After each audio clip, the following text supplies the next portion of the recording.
Good evening, नमस्कार, जोहार सभी साथियों का स्वागत है आपके अपने यूट्यूब चैनल रामगढ़ एडुकेयर में। नई वैकेंसी का ब्रोचर जारी किया गया है। पूरा नोटिफिकेशन ऑफिशियल वेबसाइट पर मिल जाएगा, हमारे टेलीग्राम पर भी मिल जाएगा आपको अगर वीडियो स्किप करना है तो। एसएससी का ये नया विज्ञापन 2026 का ये पहला विज्ञापन है। तो जितने भी मैथ से ग्रेजुएट हैं, साइंस से ग्रेजुएट हैं और अलग अलग विषयों से ग्रेजुएट हैं, उनके लिए यहाँ पर अलग अलग पद हैं। डिटेल में डिस्कस करने वाले हैं कौन से पद के लिए कौन योग्य होंगे और अच्छे खासे पद हैं। सैलरी भी यहाँ पर अच्छा खासा है। एग्ज़ाम पैटर्न को लेकर के अब ज़्यादा कन्फ्यूज़न हो रहा है। तो 50,000 से अधिक अगर आवेदक होते हैं एसएससी में तो प्री और मेंस के थ्रू आपका जो चयन होगा। तो ये बात पहले ही एसएससी ने डिक्लेयर कर दिया है। तो इसको भी समझने वाले हैं कौन कौन से पेपर होंगे, कितने अंकों के होंगे डिटेल में। तो आप लोग बने रहिए। स्टार्ट करते हैं। पहले आप लोग फीस तो पता है आपको एसएससी का। सबसे पहले बात करते हैं सहायक कीट विज्ञानवेत्ता वेक्टर जनित रोग के लिए यहाँ पर। उसके बाद में अगला जो वैकेंसी है नियंत्रण कार्यक्रम समूह ख का, इसमें 2 वैकेंसी है। सहायक वेक्टर जनित रोग नियंत्रक पदाधिकारी वेक्टर जनित रोग नियंत्रण कार्यक्रम समूह ख का ये 4 पद है। उसके बाद में नीचे अच्छे खासे पद हैं, थोड़ा सा वेट कीजिए। निरीक्षक वेक्टर जनित रोग नियंत्रक कार्यक्रम समूह ख के 42 पद है। उसके बाद में साथियों प्रखंड सांख्यिकी पर्यवेक्षक कनीय सांख्यिकी सहायक अन्वेषक समूह ख का यहाँ पर अच्छा खासा पद है, 228 पद है। उसके बाद में गव्य तकनीकी पदाधिकारी ग्रुप बी का ये वैकेंसी 72 पद है। उसके बाद नीचे जो है आपका मत्स्य प्रसार पर्यवेक्षक समूह ख का यहाँ पर टोटल आपका 78 पद है साथियों। देखिए यहाँ पर अच्छा खासा पद है। अंकेक्षक समूह ग का वैकेंसी है, यहाँ भी 145 पद हैं टोटल। कनीय वैज्ञानिक सहायक राज्य औषधि जांच प्रयोगशाला, इसमें 6 पद हैं।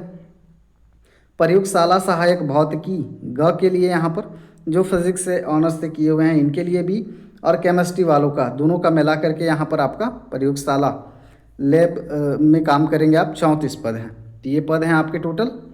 अब यहाँ पर वेतन और उनका योग्यता एक एक करके इसको समझना जरूरी है, नहीं तो बेकार हो जाएगा। सहायक कीट विज्ञानवेत्ता वेक्टर जनित रोग नियंत्रक के लिए यहाँ पर पे मैट्रिक 7 का है। देखिए 44,900 से 1,42,400 सैलरी आपका। मान्यता प्राप्त विश्वविद्यालय से स्नातकोत्तर होना चाहिए। जीव विज्ञान कीट विज्ञान में मेंशन है।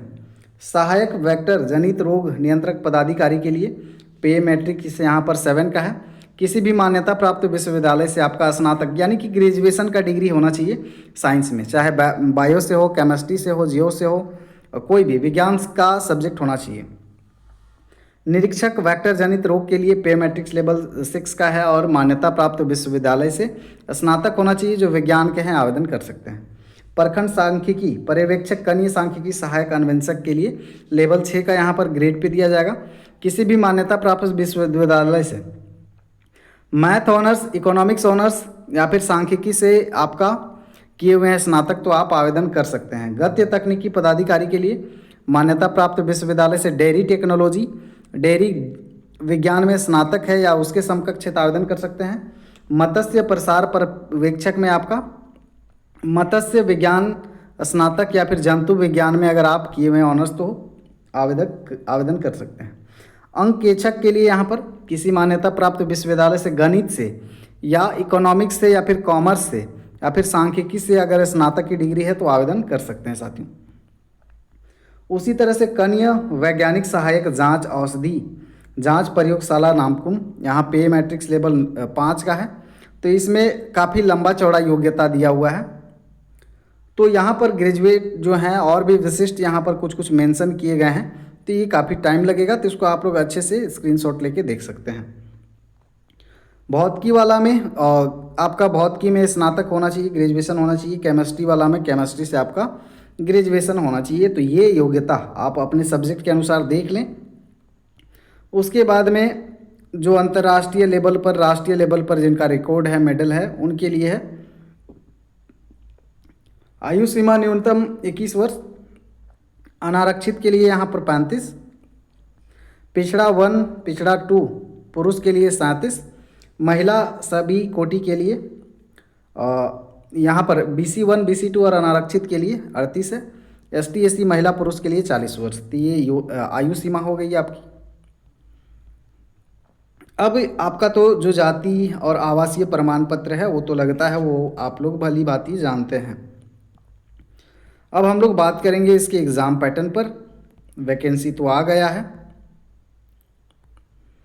यहाँ पर एक चीज़ हाईलाइट कर दिया है, आवेदन भरने से पूर्व अपने फोटो, पूर्ण हस्ताक्षर एवं सभी आवश्यक प्रमाण पत्रों की स्कैन प्रति भी अपने साथ रखना है।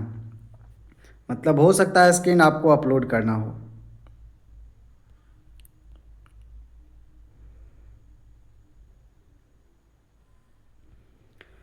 चलिए, तो यहाँ पर और भी कुछ मेंशन चीज़ें हैं। पंजीकरण संख्या एवं पासवर्ड प्राप्त होते ही पुनः लॉगिन कर अपने बारे में विस्तृत सूचना अंकित करें एवं वांछित प्रमाण पत्र की स्कैन प्रति अपलोड करें। आवेदन के प्रत्येक पृष्ठ को सेव एवं कंटिन्यू करने के पश्चात अगले पृष्ठ की सूचना भरा जाना आवश्यक है। इसके पश्चात परीक्षा शुल्क का भुगतान करें। तो ये और भी अच्छा बनाया जा रहा है सिस्टम को, मतलब आपको अपलोड करना होगा स्कैन कॉपी। आगे बढ़ते हैं और आवेदन प्रक्रिया जो है आपका 1/6/2026 से 30/6/2026 तक चलेगा। तो अभी लंबा समय है।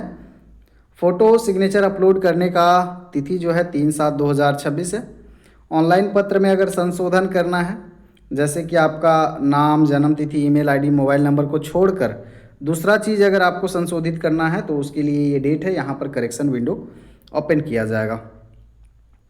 तो आवेदन के लिए अभी आपको वेट करना है, ऑफिशियल वेबसाइट पर ही वेट होगा करना है। और यहाँ पर परीक्षा का स्वरूप जो है आपका सीबीटी या फिर ओएमआर दोनों में कोई भी हो सकता है। नॉर्मलाइजेशन का कॉन्सेप्ट रहेगा। परीक्षा 2 चरणों में ली जाएगी, प्रारंभिक और मुख्य परीक्षा। परंतु 50,000 से कम अभ्यर्थी रहने पर सामान्यतः प्रारंभिक परीक्षा नहीं ली जाएगी। अगर 50,000 से आवेदन कम आते हैं तो प्री जो होगा नहीं होगा, सीधे मेंस होगा। लेकिन झारखंड है, 50,000 से कम तो कैंडिडेट होंगे नहीं, तो आप यहाँ पर मान के चले कि प्री मेंस दोनों होगा, क्योंकि 1.5-2 लाख 2.5 लाख से अधिक ही फॉर्म जाएगा। तो इतना तो कन्फर्म है। अब यहाँ पर परीक्षा का जो पैटर्न है, परीक्षा के लिए ऑब्जेक्टिव होंगे और बहुविकल्पीय प्रश्न होंगे। नेगेटिव मार्किंग रहेगा, सही का 1 अंक काटा, 3 अंक दिया जाएगा, गलत का 1 अंक काटा जाएगा। ये आपका पाठ्यक्रम है, पाठ्यक्रम को ध्यान से समझिए। ये सामान्य पेपर का पाठ्यक्रम है, यानी कि प्री के लिए।